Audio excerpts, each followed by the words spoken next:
Hi hello welcome to Filco review. Vivek Athreya పేరే కాదు, ఆయన కూడా ఒక unique director. First movie Mental Madhilo నుంచి, తర్వాత వచ్చిన బ్రోచేవారు, నెక్స్ట్ అంటే సుందరానికి, నౌ సరిపోదా శనివారం.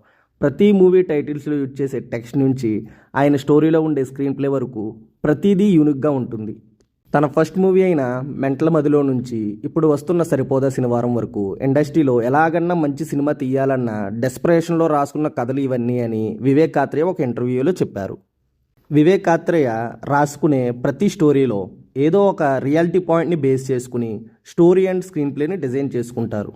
లైక్ మెంటల మదిలో ఒక ఇంట్రోవర్ట్ అమ్మాయిలతో మాట్లాడలేకపోవడం, బ్రోచేవారులో స్కూల్ డేస్లో ఉండే సీన్స్, అంటే సుందరానికిలో లవ్లో ఉండే రిలీజియన్ ప్రాబ్లమ్స్, ఇలా డిఫరెంట్ స్టోరీస్తో రామ్కామ్ తీయడంలో తనదైన ముద్ర ఇండస్ట్రీలో వేసుకున్నారు.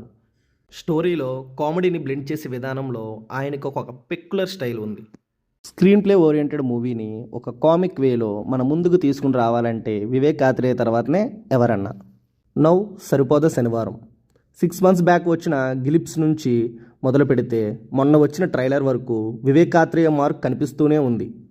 దానికి తోడు ఎస్జే సూర్య సార్ చెప్పిన స్టోరీ లైన్ ఏమైతే ఉందో, వీక్ అంతా తనకు వచ్చిన కోపాన్ని తన అమ్మకిచ్చిన మాట కోసం ఎలా కంట్రోల్ చేసుకుని శనివారం తన కోపాన్ని ఎలా తీర్చుకున్నాడనే కాన్సెప్ట్ ఈ మూవీ మీద ఇంకొంచెం క్యూరియాసిటీ పెంచుతుంది.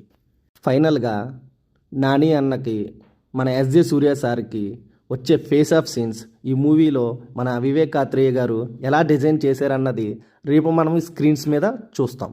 So keep calm and trust Vivek Athreya. Watch the movie Saripoda Shanivaram on 29th.